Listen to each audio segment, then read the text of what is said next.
शादी को अभी 10 ही दिन हुए थे। घर में गुलाब के फूलों की खुशबू अभी मध्यम नहीं हुई थी और रिश्तेदारों के दिए नॉनस्टिक कुकवेयर अब धीरे धीरे काम में आने लगे थे। अनन्या हर सुबह 5 बजे उठ जाती। कभी सब्जी जल जाती, कभी रोटियां सूख जाती। किचन में उसके हाथ कांपते थे। क्या बनाऊं जो उसे पसंद आए। उधर आरव भी नई शादी की उम्मीदों और ऑफिस की सच्चाइयों में झूल रहा था। बीवी का खाना सबके सामने खुलना चाहिए, तारीफें मिलनी चाहिए। पहला दिन टिफिन खोला, आलू की सब्जी पर मिर्च थोड़ी ज्यादा थी। राहुल बोला, भाई तेरी बीवी ने तो तुम्हें आग में तलेगी।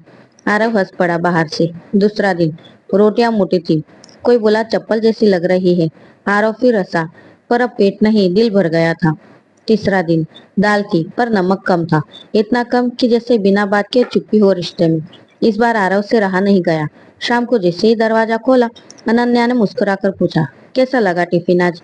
आरव ने बात घुमाई, फिर गुस्से से बोल ही दिया, हर रोज कोई ना कोई गलती। किसी दिन मिर्च ज्यादा, किसी दिन नमक कम और रोटियां मानो पत्थर हो। अगर तुम्हें बनाना नहीं आता तो जबरदस्ती क्यों। अनन्या चुप हो गई, मुस्कान गायब। उसने कुछ कहा नहीं, बस पीठ फेर कर सो गई। आरव भी करवटें बदलता रहा, पर नींद नहीं आई। अगले दिन टिफिन में खाना नहीं था, सिर्फ एक छोटी सी पर्ची थी।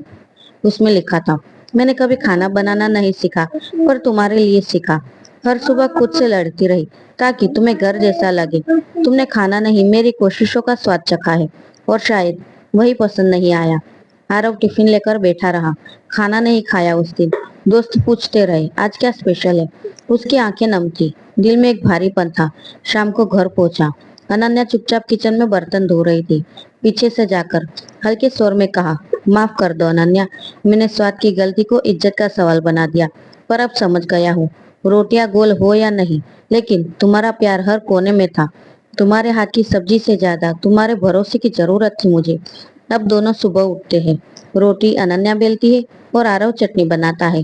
टिफिन अब भी कभी कभी बेस्वाद होता है, पर उसमें अब शिकायत नहीं, साथ है। क्योंकि शादी में टिफिन नहीं, समझ, सम्मान और स्वाद से भरी साझेदारी चलती है।